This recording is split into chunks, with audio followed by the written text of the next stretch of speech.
Oi pessoal, tudo bom? Meu nome é Pedro Teixeira. Eu vim falar com vocês um pouquinho mais sobre como que a gente pode planejar a implementação do nosso negócio passo a passo. Bem, antes de começar a falar sobre o conteúdo de hoje, acho que faz sentido eu me apresentar um pouco mais. Eu sou sócio fundador de uma empresa aqui de Belo Horizonte chamada Tropos Lab. O que o Tropos faz? O Tropos é uma academia de empreendedorismo e inovação. Então a gente atua hoje com grandes empresas, governo, pequenas empresas, startup, universidade, sempre ajudando essas instituições a começar um novo negócio, implementar novos produtos, desenvolver novos processos, enfim. Nós atuamos no treinamento das pessoas que vão mudar e trazer inovação para dentro dessas instituições. Recentemente a gente tem começado cada vez mais a atuar junto desse mundo de startups, né? Então ao longo dos últimos 4 anos a gente já cuidou de vários tipos de processos de aceleração. Então, alguns exemplos que talvez vocês conheçam. Tem um programa aqui do governo de Minas chamado SEED, né? Nós ajudamos a construir as primeiras rodadas do SEED. Programa junto do Sebrae Minas chamado Go Minas, né? Algumas instituições privadas, como a Associação Brasileira da Indústria Têxtil, né? Uma empresa do Rio de Janeiro chamada Instituto E, enfim. Ao longo dos últimos 4 anos, mais de 120 startups passaram pelos nossos processos. O que a gente aprendeu com isso, né? Que o empreendedor, de maneira geral, ele leu as bíblias, ele acompanha os blogs, ele lê um pouquinho sobre e conhece sobre o que ele tem que fazer. A grande dificuldade do empreendedor é como fazer aquilo. Então, ao longo dos últimos anos, nós nos tornamos especialistas no como fazer. Bem, acho que faz sentido eu explicar um pouquinho mais e entrar no tema para mostrar um pouco do que a gente traz de novo. Ao longo dos últimos anos, assim, além dessas 120 startups que passaram pelos nossos processos, eu recebo hoje empreendedores quase que diariamente, né? Eles sempre vêm contando sobre as ideias deles, sobre os projetos, sobre os negócios, e eu aprendi uma coisa nos últimos anos, que ideias fantásticas, elas surgem todos os dias. Eu já vi muita ideia boa, e principalmente, eu já vi muita ideia boa repetida, né? Mais do que ideias fantásticas surgirem, eu comecei a ver que, assim, tem muita ideia boa, mas muita ideia boa que ela não vai para frente, né? Queria começar dando alguns exemplos para vocês. Vocês já ouviram falar de uma empresa chamada Wabers? Não? Bem, o Wabers ele surgiu para resolver o problema dos engarrafamentos. O que o Wabers fazia? Ele, através da colaboração ativa dos usuários, ele gerava condição de trânsito em tempo real. Ou seja, eu vou sair de casa, vou chegar no meu trabalho, eu vou saber onde que está engarrafado, onde que não está engarrafado. Além disso, o Wabers ele dava informações de estacionamento, de vagas, né, onde que tinha vaga, onde que não tinha. Ele lia os e-mails em tempo real. Alguma coisa parecida, né? Então, algum aplicativo que cuide de engarrafamento, já ouviram falar? Bem, talvez vocês não conheçam o Wabers, mas com certeza vocês conhecem, muitos de vocês são usuários do Waze. O Waze, ele surgiu para mapear as ruas de Israel. E depois de alguns anos, ele evoluiu para resolver o problema dos engarrafamentos. Ele funciona através da colaboração ativa e passiva. Ou seja, além de notificar onde que tem ou não tem trânsito, o Waze hoje ele reconhece, pelo simples fato de eu andar de carro com o Waze ligado, aonde que eu andei, quanto tempo eu levei e se tem ou não trânsito nesse espaço. O Waze ele utiliza gamification para engajar novos usuários a gerar tráfego na plataforma. Então a gente começa com aquele personagem que é como se fosse um bebê, né? E a gente vai evoluindo até a gente chegar no personagem que tem uma coroa. Bem, o Waze e o Wabers eles são mais ou menos parecidos, né? Algumas diferenças na história deles foi crucial. Então quando o Wabers surgiu, ele surgiu para resolver o problema do engarrafamento. O Waze não. Ele surgiu para resolver o problema de mapear as ruas de Israel. Nessa época, o Google estava começando esse projeto do Google Earth e em Israel eles começaram a fazer esse mapeamento das ruas que existiam ou não através desse aplicativo do Waze. Qual que é a diferença disso? Quando o Waze evoluiu para resolver o problema de trânsito, ele já tinha muita gente na plataforma. O Wabers ele tinha um grande problema. Ele começava o negócio dele, a pessoa entrava na plataforma e ela ia ver sobre o trânsito. E obviamente que não tinha nenhuma informação. Então, enquanto eles não tivessem muitos usuários, a plataforma deles não funcionava, né? Bem, deixa eu dar um outro exemplo para ficar um pouco mais claro. Talvez você já tenha ouvido falar no PagMe Taxi. Não? O PagMe Taxi ele surgiu em 2010 para resolver o problema de pagamento no táxi. Então, ele tinha como cliente a cooperativa de táxi. qual era o problema que ele queria resolver? Então, nessa época, mas em 2010, se você quisesse pagar, se você entrasse no táxi, se você quisesse pagar a corrida com cartão de crédito, você tinha duas opções. Ou dar muita sorte de encontrar um taxista que tinha aquelas maquininhas alugadas, ou então você ia pedir para o taxista ligar para a cooperativa, né, e com a cooperativa ele ia falar o número do seu cartão, o código de segurança, e todas aquelas informações via telefone para que a atendente autorizasse o pagamento junto da empresa de cartão de crédito. Eles acharam que isso era um problema muito grande e falaram o seguinte: por que a gente não pode ter dentro do táxi uma maquininha que ela utilize o smartphone? Né? Então eles surgiram para resolver o problema de voucher, o problema de pagamento de cartão de crédito, e depois de um tempo eles começaram inclusive a dar a localização do taxista. Talvez vocês não conheçam o PagMeTaxi, mas de novo, com certeza vocês já ouviram, muitos de vocês inclusive já usaram o EasyTaxi. O EasyTaxi ele surgiu para resolver o problema de encontrar um táxi. Os usuários deles e os clientes, passageiro e o taxista. Então eles não envolveram nesse processo aí a cooperativa de táxi. Como que ele funciona? Ele dá a localização do taxista, resolve o problema de vouchers e pagamento com cartão de crédito. Olha, observe que ele faz exatamente a mesma coisa que o PagMeTaxi. Só que a ordem que eu coloquei essas coisas era diferente. Por quê? Porque isso é fundamental para o processo. Os dois surgiram para tentar resolver problemas diferentes. A verdade é que nenhum de nós tinha de verdade esse problema de pagamento dentro do táxi. A gente estava acostumado que se fosse andar de táxi a gente tinha que levar dinheiro porque as opções de pagamento de cartão de crédito não eram boas. Por outro lado, todo mundo tinha uma história de uma vez que estava saindo de um show ou voltando de uma reunião tarde, que precisava de pegar um táxi e teve muita dificuldade. Então as pessoas tinham empatia por esse problema. Então a tática deles foi simples. Vamos começar resolvendo esse problema que as pessoas têm e daí a gente consegue migrar para um outro processo que dê dinheiro para a nossa empresa. Então se você pega, por exemplo, hoje o EasyTaxi, como que o EasyTaxi ganha dinheiro? O EasyTaxi ele ganha dinheiro intermediando os pagamentos que acontecem via aplicativo.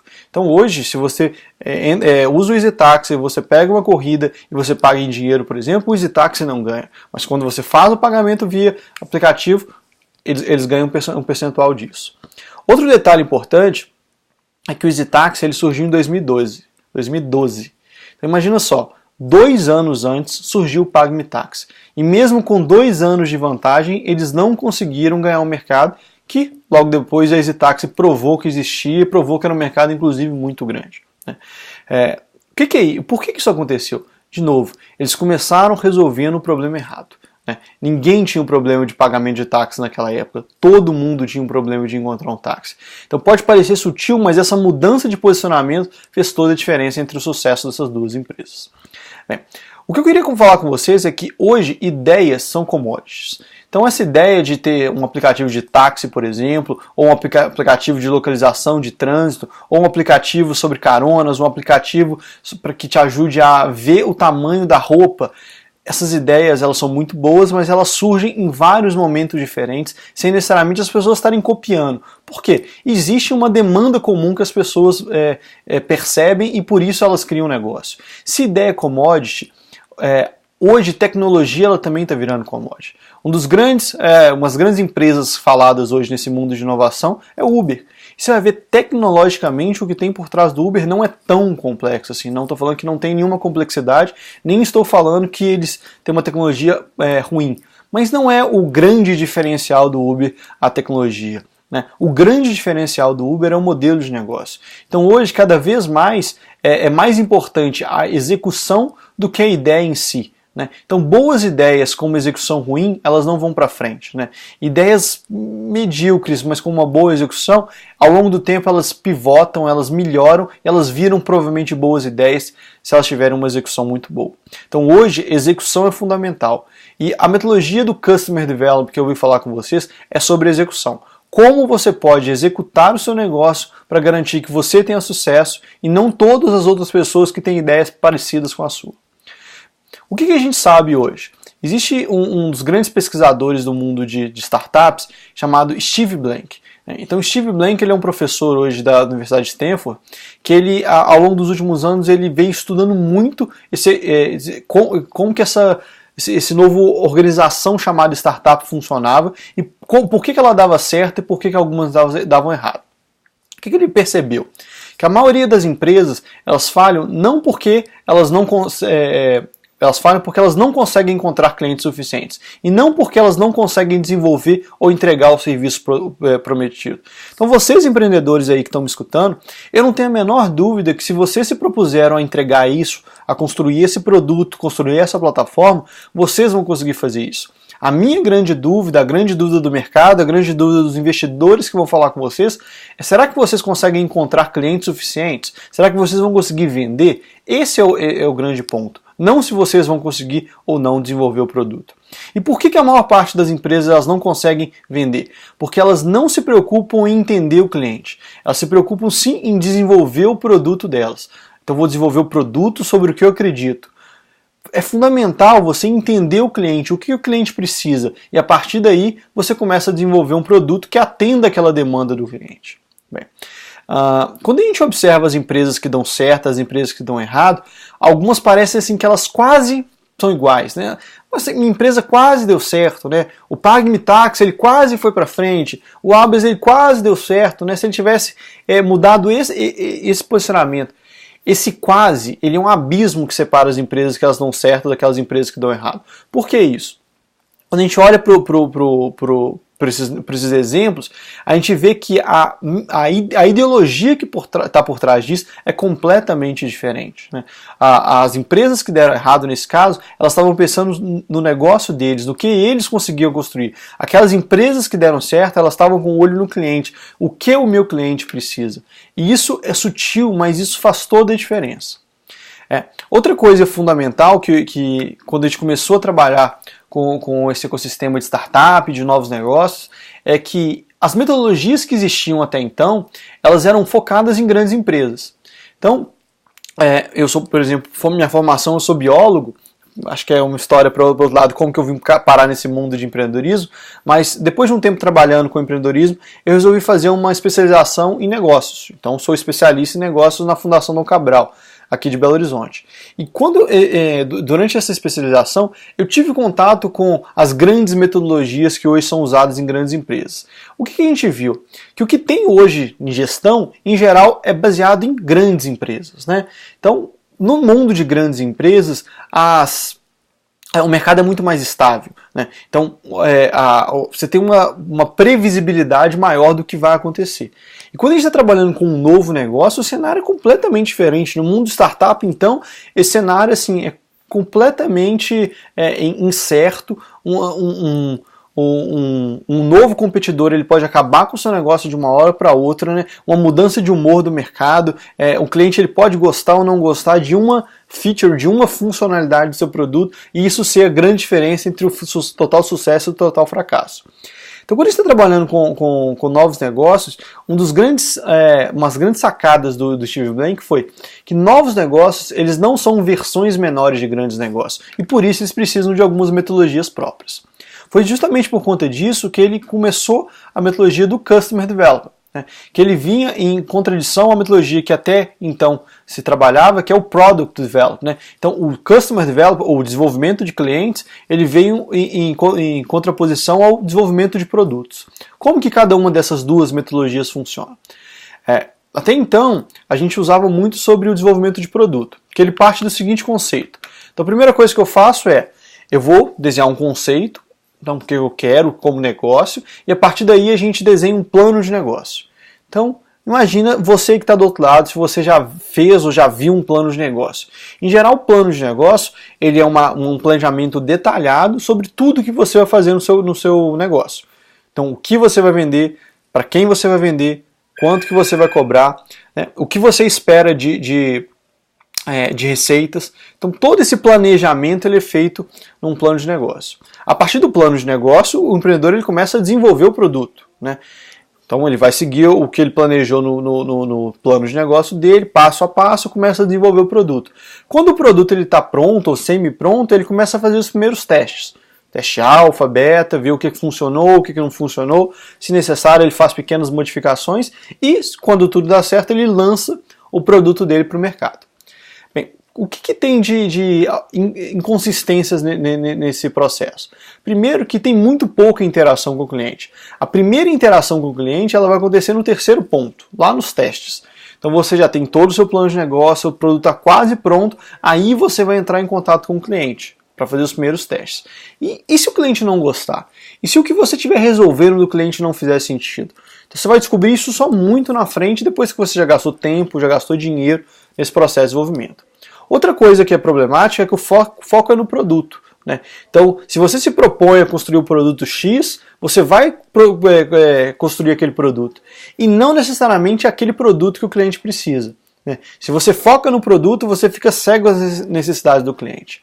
O foco dessa metodologia ele também é na execução do plano de negócio. Então, se lá no ponto 1 eu fiz um plano de negócio detalhado, o que eu vou fazer agora é seguir esse plano de negócio passo a passo. E se eu errei lá atrás, né, é muito comum que você erre no primeiro planejamento que você faz. Por quê? Porque tudo é muito incerto nesse meio. É a primeira entrada que você tem naquele negócio. Então, se você fica cego seguindo aquele planejamento, a chance de você perder tempo e dinheiro nesse processo é muito grande. O que o Steve Blank começou e o que hoje a gente tem usado dentro do ambiente de startups? É o que hoje quase todas as aceleradoras, ou pelo menos todas as aceleradoras sérias, utilizam como base, pelo menos, das suas metodologias, é o Customer Development. O Customer Development ele tem como base 4 grandes fases. A primeira delas é a fase de descoberta do cliente. O que a gente faz na fase de descoberta do cliente? A gente começa a criar nossas hipóteses sobre o que a gente acha que vai ter no negócio. Então eu acho que eu vou vender para esse cliente, eu acho que eu vou cobrar esse preço, eu acho que a proposta de valor que eu estou entregando é essa, eu acho que esse é o produto. Só que de uma maneira muito mais simples, não é tão detalhada. Mais para frente eu vou falar um pouquinho sobre a metodologia que a gente usa, que é o Canvas, né?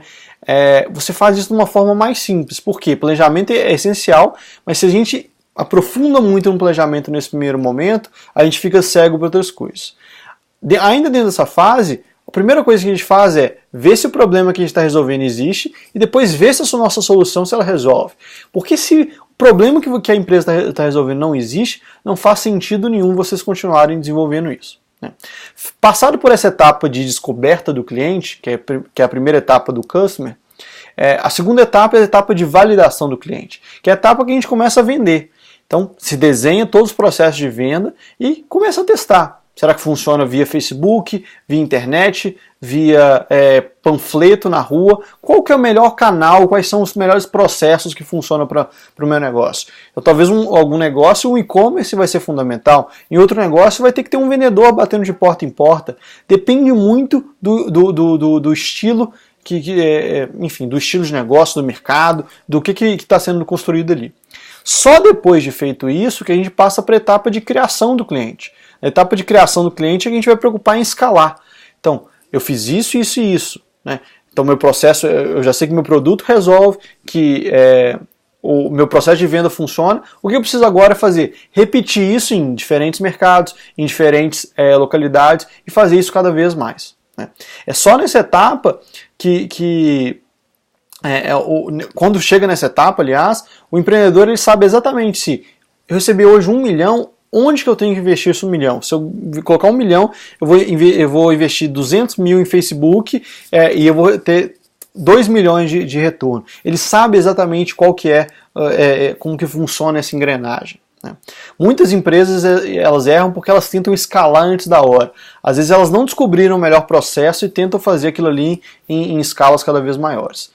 Só então a gente chega na última fase, na quarta fase do Customer Development, que é a fase de estruturação da empresa. Que é aquela fase que você vai preocupar com melhorar os processos, com cuidar da missão, visão e valores da empresa como um todo, determinar que cada departamento cumpra da melhor maneira possível a sua função. É o que se fazia algum tempo atrás com novos negócios. Essas metodologias elas vêm de grandes empresas, fazem sentido delas funcionarem, mas não faz sentido usar elas logo no início. São metodologias que a gente vai usar mais para frente. Bem, entrando um pouco no conceito do por que o Customer Development faz mais sentido hoje para desenvolvimento de produtos do que o Product Development, né?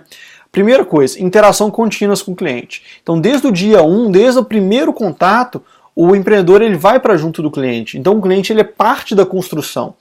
Então a chance do produto, quando ele chega numa etapa final, ele não funcionar, ela é muito menor. Por quê? Porque o produto ele foi sendo construído junto com os clientes, né? O foco ele não é no produto, o foco é no cliente, qual é a necessidade do cliente, né?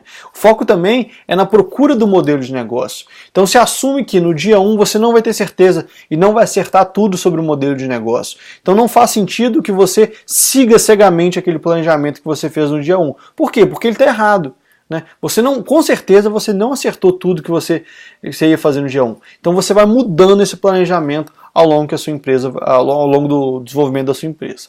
Outra coisa é que é muito importante pivotar. Então pivotar é quando uma empresa ela muda algum elemento do modelo de negócio. Então vamos supor que eu achei que o meu produto eu ia vender ele de uma vez só. Né, eu ia vender ele por 100, 200 reais. Eu cheguei à conclusão, depois de conversar muito com o cliente, de fazer um teste e tudo mais, que não faz sentido que os clientes eles não compram dessa maneira. Mas por outro lado, eles estão acostumados a pagar uma mensalidade de 10 reais por mês. Né? Então, aqueles meus clientes que vão ficar ali mais de um ano, eles vão pagar muito mais do que os 100 reais que eu ia vender um produto final. Essa mudança de venda única para mensalidade, isso chama pivô, que pode ser para modelo de receita, mas pode ser para proposta de valor, para tipo de cliente, enfim, para qualquer etapa do seu modelo. Né? Esse processo todo, quando a gente olha ele a longo prazo, ele traz uma grande economia de tempo e de dinheiro.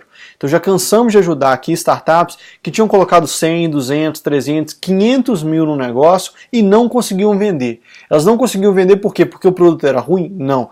Porque elas estavam focando da maneira errada. Eles não desenvolveram o negócio dele de uma maneira que atendesse às necessidades do cliente. Eles desenvolveram uma empresa para produzir o que eles queriam. Isso não faz sentido nenhum. Né? Bem, o Customer Development ele nada mais do que condensa várias metodologias que já eram trabalhadas dentro do mundo startup, dentro do mundo de inovação. Então, várias delas vocês conhecem, né? O Business Model Canvas, por exemplo, que é uma forma de você organizar todo o seu modelo de negócio numa única folha. O conceito de Get Out of the Building, que é o seguinte, a verdade, ela não está dentro do escritório, ela não está aqui, né, atrás de uma mesa, atrás de um computador. Ela está junto do cliente. Então, ir a campo para validar as suas hipóteses junto com o cliente é fundamental. Outro conceito que tem dentro do Customer Development, o desenvolvimento Lean, né, ou o desenvolvimento ágil, na tradução em português, que é o seguinte, você não precisa criar as versões mais completas do seu produto antes de apresentar para o cliente. Existem várias metodologias e passo a passo que você pode fazer o seu produto de uma forma muito mais simples e apresentando ele para o seu cliente aos poucos. E por fim, o conceito Design Thinking, que é o seu negócio não é o seu produto. Você tem que pensar em todas as interações que você tem com o seu cliente e fazer uma coisa que seja completa, que seja uma experiência completa. Então, desde o primeiro momento que ele ouve falar da sua empresa, até o momento que ele consome e que ele começa a utilizar, que ele compra e depois ele utiliza o seu produto, em todas essas etapas você tem que pensar no como que vai ser a interação dele e trazer a melhor experiência possível. Bem, eu vou entrar no detalhe das duas primeiras fases do Customer Development, que é a descoberta do cliente e validação do cliente, que são as etapas que a maior parte das startups se encontram hoje, né? E dar alguns exemplos de como que vocês conseguem organizar o seu modelo passo a passo e talvez até vocês se enxerguem onde que vocês estão hoje nesse modelo. Então, a fase de descoberta do cliente, ela começa com você colocando as suas hipóteses. Então a primeira coisa é desenhar quais são as hipóteses do negócio. Como que a gente faz isso? A gente usa o Business Model Generation Canvas. Né? Então dentro do Canvas, o Canvas hoje é uma metodologia que permite você colocar todos os elementos fundamentais do seu negócio numa única página. Então o Canvas, ele é uma única página e ele é feito para ser preenchido em post-it. Por que isso? Por que ele é feito para ser preenchido em post-it? Porque você vai mudar as coisas ao longo do desenvolvimento. Então hoje, por exemplo, eu coloquei que meu segmento de cliente eram micro e pequenas empresas que têm acesso à internet do setor de hotelaria, por exemplo. Né? Quando eu fui a campo, eu posso ter invalidado o meu negócio junto desse segmento de cliente e descobrir que, na verdade, quem quer comprar o meu produto são os restaurantes, não são os hotéis. Né? Então eu pego aquele post-it dos restaurantes, dos hotéis, tiro, coloco de volta um post-it dos restaurantes, né? Isso vai fazer com que eu veja todas as outras etapas do meu Canvas e entenda que mudanças que aquele simples ato de eu tirar ou não post-it vai causar em todo o meu modelo de negócio. Bem, o Canvas ele é composto por 5 partes, né? Eu gosto de explicar o Canvas da maneira que eu me sinto mais confortável de preencher. Então a primeira coisa que eu preencho no Canvas é essa dupla entre segmento de clientes e proposta de valor. Então segmento de clientes, você vai falar o seguinte, para quem que você está vendendo, quem são os clientes, quem são os usuários, né? E a proposta de valor, o que vocês estão entregando para ele, o que é o único diferencial do seu negócio. Entre essas etapas a gente tem os canais e os canais de relacionamento com o cliente e os canais de venda. Então como que você entrega essa proposta e como que você se relaciona com o cliente, né? Embaixo disso tudo a gente tem as receitas. Então como que a empresa de vocês vai ganhar dinheiro? Ela vai vender isso, qual que é o preço, qual que é o modelo de receita, todas essas etapas elas estão dentro do lado direito do Canvas. Do lado esquerdo do Canvas, a gente olha um pouco para dentro. Então, quais são as atividades chaves, quais são os recursos chaves que a gente tem para o nosso negócio funcionar? Existe algum parceiro chave, né, que a gente precisa, alguém que é fundamental para que o nosso negócio funcione? Coloque isso tudo lá. E seja parceiro, seja atividade chave, seja recurso chave, isso tudo vai te dar alguns custos. E você também coloca todos esses custos dentro do seu Canvas. Esses 9 pontos aí, eles formam todas as etapas que você precisa entender sobre o seu negócio num primeiro momento. Feito isso, o próximo passo é determinar qual que é o problema que você está resolvendo e principalmente, será que esse problema existe ou não junto dos seus clientes? Então, para entender se ele existe ou não no seu cliente, você primeiro precisa entender quem é seu cliente. Então, entender o cliente começa por desenhar uma persona, um arquétipo daquele cliente. Então, qual que é a idade do seu cliente? Será que tem algum gênero, né, masculino, feminino, que em geral esse seu cliente está? É uma grande empresa? É uma pequena empresa? Quais são as motivações? Faz o mais detalhado possível que você consiga sobre o seu cliente, porque entender sobre essa persona é fundamental para eu entender sobre qual que é o problema que eu vou resolver para aquela persona. Então todo negócio, todo produto, ele existe para resolver o problema de alguém, né? Então se o seu negócio ele não está resolvendo o problema de ninguém, vocês não têm um negócio. E na hora de entender sobre o problema, é preciso entender que existem tipos diferentes de problema. Então, hoje a gente trabalha dentro do Tropos Lab da Ginga com 4 tipos de problema. O primeiro deles é o problema latente. O que é o problema latente? É um problema que o seu cliente tem, ele não sabe que ele tem, e ele não está nem aí para resolver. Você consegue vender para esse cliente? Consegue. Só que você vai ter que gastar muito papo, vai ter que gastar muito marketing, gastar muito dinheiro para conseguir vender para esse cliente. Por quê? Você precisa convencer ele de que esse problema existe, convencer ele de que ele tem que resolver esse problema, convencer que a sua solução resolve e convencer ele a comprar a sua solução. Então, uma série de passos que você precisa fazer. Um segundo nível é quando o cliente tem um problema passivo, né? Então, quando o cliente tem um problema passivo, ele também não sabe que ele tem aquele problema, só que ele não está resistente a resolver ele. Então, a partir do momento que você conseguiu convencer ele de que ele tem aquele problema, ele está aberto a ter uma solução. Dá para vender? Dá para vender, é mais fácil. Mas não necessariamente é tão fácil ainda, porque você tem que convencer ele que ele tem um problema, ainda tem que seguir um pouco num passo a passo. O próximo nível é quando o cliente ele tem um problema ativo ou urgente. O que é um problema ativo ou urgente? É quando o seu cliente ele sabe qual o problema que ele tem. Então ele sabe que ele tem aquele problema. Ele simplesmente ainda não foi atrás de resolver aquele problema, né? Então, quando ele por acaso está andando na rua e ele se depara com aquela solução, ele fala o seguinte: olha, essa solução aqui ela resolve um problema meu, né? Então acho que eu posso comprar alguma coisa desse pessoal. O último nível, que é o nível que a gente sempre busca, é quando o seu cliente ele tem um problema de visão. Então um problema de visão é aquele problema que o seu cliente ele tem, ele sabe que ele tem, ele já tentou resolver, ele não ficou satisfeito com a solução. Então ele já tentou resolver aquilo, mas não é a melhor coisa. Então, inclusive, ele está procurando outras soluções que resolvam melhor. Se ele se depara com a sua solução e a sua solução realmente resolve o problema de uma forma melhor, ele vai comprar. Esse é o tipo de cliente que a gente tem que ir atrás. Ah, Pedro, mas assim, dependendo do meu negócio, assim, pode ser que meu problema, não tem ninguém que tenha problema latente e tudo mais. Ninguém tem problema de visão. Se ninguém tem problema de visão, talvez você esteja resolvendo o problema errado. Deixa eu dar um exemplo para ficar um pouco mais fácil para vocês entenderem. Então imagina que eu estou desenvolvendo um aplicativo que me ajude a investir em tesouro direto, né? Então todo mundo do Brasil que hoje tem dinheiro investido na poupança e não está investindo no tesouro direto, está perdendo dinheiro, né? Então todos eles têm esse problema de perder dinheiro por mau investimento. Então uma startup de maneira geral, ele fala assim, meu mercado são todas as pessoas que hoje têm um problema porque elas investem na poupança e não investem em tesouro direto. Mas assim, será que todas as pessoas gostariam da sua solução? Então uma parte dessas pessoas tem o dinheiro na poupança, não sabem que elas poderiam estar ganhando mais dinheiro no tesouro direto, e na verdade elas não estão nem aí. Então assim, seja porque elas têm pouco dinheiro ali, seja porque elas acham outros sistemas muito complexos, elas não querem resolver esse problema. Então você consegue vender para eles? Consegue, mas é bem difícil.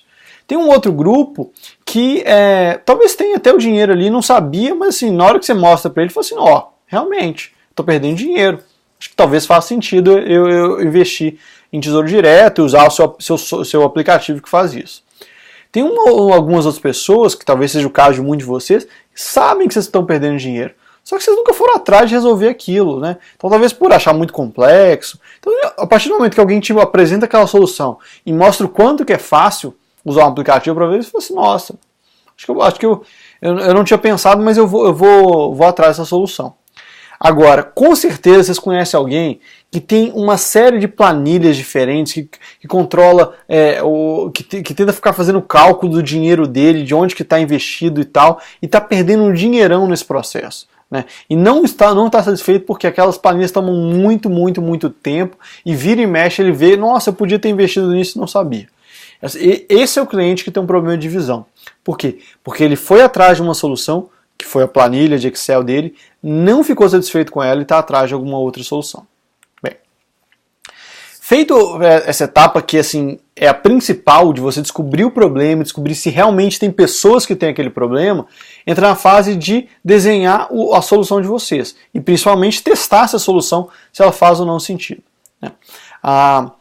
O erro que a maior parte dos empreendedores comete nessa fase é que eles tentam desenhar a solução completa toda de uma vez e com aquela solução completa apresentar aquilo para o cliente. Não faz sentido. Deixa eu dar alguns exemplos. Então vamos imaginar que a gente está desenvolvendo um aplicativo, tá? Então, se eu fosse perguntar para um desenvolvedor, a primeira coisa que ele precisa fazer, ele fala assim, preciso sentar na frente do computador e começar a criar os códigos, planejar, né, quais são as telas e tudo mais, e a gente começa a desenhar os códigos disso. A primeira coisa que você tem que fazer é pegar uma folha de papel, desenhe cada uma das telas do seu aplicativo e vai para a rua e vai conversar com o seu cliente. Então eu chego com um bolinho de folhas aqui para o meu cliente e falo o seguinte, olha, imagina que isso aqui é meu aplicativo. O que você acha que esse aplicativo faz? Escuta. Vê o que ele acha que aquele aplicativo faz ou não. Imagina que seu aplicativo de verdade, clique em alguma coisa. E vai lá e cliquei aqui. Você foi para a página 5. Nossa, mas eu não queria ir para essa página não. Tudo bem, então volta, clique em outra coisa. Vou clicar aqui. Você, com uma folha de papel, você começa a entender o que seu cliente poderia... primeiro, o que seu cliente entende ou não do seu produto e o que ele espera ou não de cada coisa que ele está fazendo ali. Qualquer mudança que você precise fazer nessa fase, você precisa de um lápis e de uma borracha. Então, em poucos segundos, você consegue mudar drasticamente uma tela que você fez. Imagina mudar isso numa programação, né? Se você tem isso internamente, talvez você faça mais rápido. Se você está fazendo isso junto com um parceiro e terceirizou isso, você vai demorar pelo menos uma semana para mudar qualquer coisa, né? Até ir para eles mudarem e isso voltar para vocês. Bem, vamos imaginar um cenário diferente. Imaginar que eu estou testando algum produto, serviço, e eu quero testar se as pessoas estariam dispostas a pagar ou não pelaquela solução. Então, antes de desenvolver o serviço, de fazer meu site todo completo, eu posso fazer uma landing page, né? Então, landing page são páginas hoje simples na internet que qualquer um pode fazer. Então, eu sou formado em biologia, que nem eu falei com vocês. Eu consigo fazer uma landing page em menos de meia hora, né? O próprio site da Ginga, nosso programa, durante muitos meses ele foi uma landing page. Por quê? A gente precisava mudar tudo da landing page assim, rapidamente. Então, essas landing pages são esses sites de uma página única que permitem que você mude tudo na mesma facilidade que é mudar um PowerPoint, por exemplo. Então, a landing page que eu uso, que para mim funciona muito melhor, ela chama Strikingly, né? Então vai ter um escrito aí na tela de vocês provavelmente, ou então o pessoal vai colocar aqui embaixo nos comentários essa dica dessa landing page, mas existem várias outras, tá? Então vocês podem procurar melhores landing pages aí no Google, vocês vão achar uma série de landing pages que vocês podem usar. Mas para que vocês podem usar, independente de qual que é a ferramenta? Então vamos imaginar que vocês queiram testar se um serviço de vocês, se as pessoas gostariam ou não daquilo. Então eu estou criando aqui, por exemplo, estou querendo criar uma plataforma para ajudar as pessoas a encontrarem restaurantes diferentes dentro da minha cidade. Tá? Mas será que as pessoas têm demanda por isso ou não? Será que elas querem ir em um lugar diferente? Eu crio uma página, né? Nessa página eu coloco minha proposta de valor. Cansado de ir nos mesmos restaurantes sempre, né? Clique aqui e veja como que a gente pode ajudar a saber mais. Então, na hora que a pessoa clicar, ela vai ter que deixar, por exemplo, o e-mail dela. Você vai ver quantas pessoas que estão dispostas a deixar um e-mail, um telefone, qualquer informação que você queira pedir ali. Por quê? Se as pessoas não estão dispostas a deixar o e-mail, será que elas vão comprar? Será que elas baixariam o aplicativo? Né? Ou elas pagariam alguma assinatura por conta disso? Você está começando a testar o primeiro passo. Né? Se elas teriam disposição suficiente para deixar o e-mail. Né? E vocês podem fazer de contabilizar o e-mail, vocês podem medir quantas pessoas que acessam o site, vocês podem medir cliques, uma série de coisas no meio desse processo aí. E aí qual que é o legal desse tipo de validação? Que você consegue fazer várias páginas diferentes e ver o seguinte, nessa aqui eu tive uma conversão maior do que nessa. Ou seja, nessa aqui 100 pessoas entraram, 20 deixaram e-mail. Nessa outra aqui 100 entraram e só 5 deixaram e-mail. Então peraí, essa frase que eu coloquei aqui faz muito mais sentido do que essa outra frase. Então esse é o famoso teste AB que vocês podem fazer nesse tipo de ferramenta. Vamos supor que vocês tenham um produto físico, né? Então, vocês podem, por exemplo, construir algumas maquetes, um protótipo, seja de Lego, de qualquer que seja material. Então, às vezes, vocês construírem alguma coisa ajuda o cliente de vocês a entender um pouco mais sobre o que o produto de vocês pode fazer. E, por fim, eu sempre gosto de dar um exemplo da minha noiva, que quando ela teve uma época atrás, ela resolveu que ela ia abrir um restaurante, né, para vender macarrão gourmet. Né? Na verdade, miojo gourmet. Ela ia abrir o miojo. Então, qual que é a ideia do miojo? Né? Ela ia fazer lá os miojos dela com receita gourmet, colocar camarão, o que quer que seja, para tentar vender esse pessoal. Ela falou assim, não, eu vou abrir uma loja física.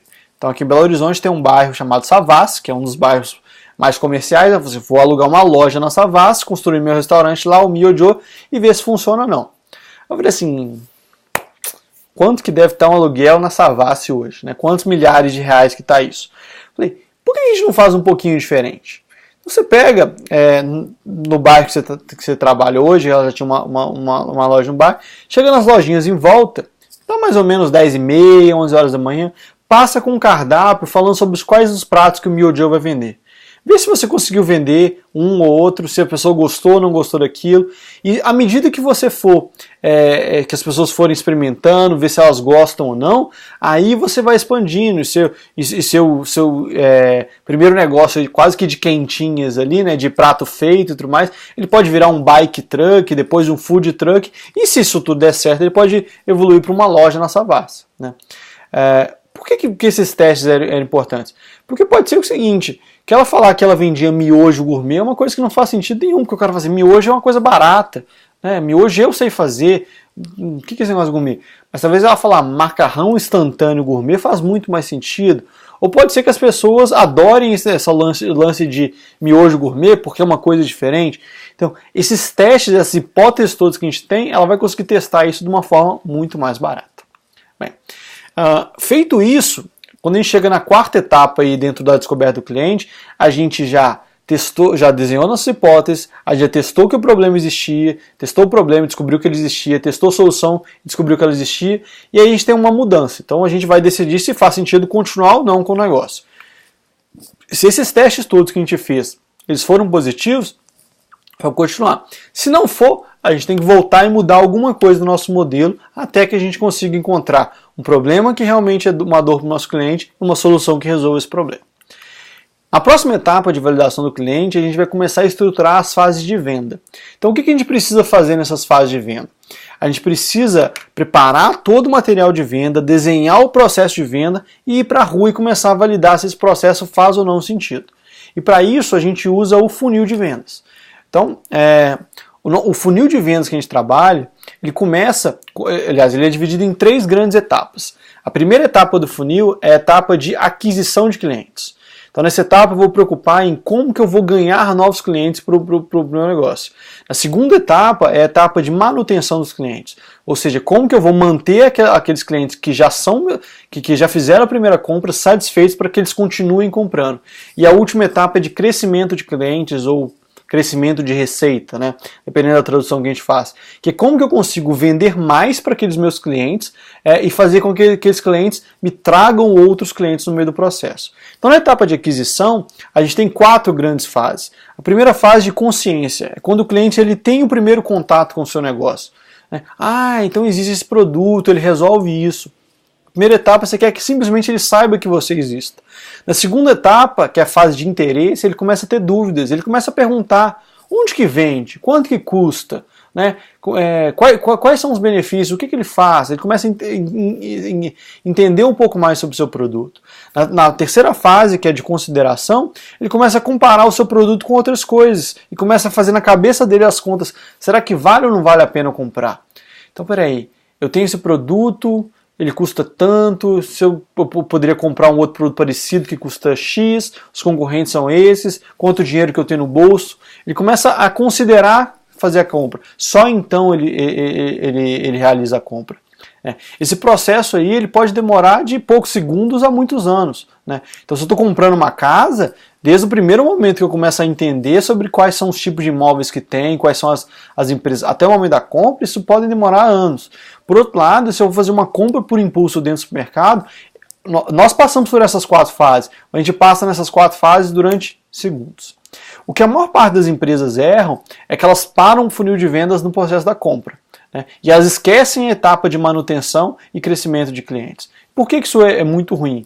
Porque hoje é 5 vezes mais barato você vender outro produto para o mesmo cliente, né, do que você conseguir um novo cliente.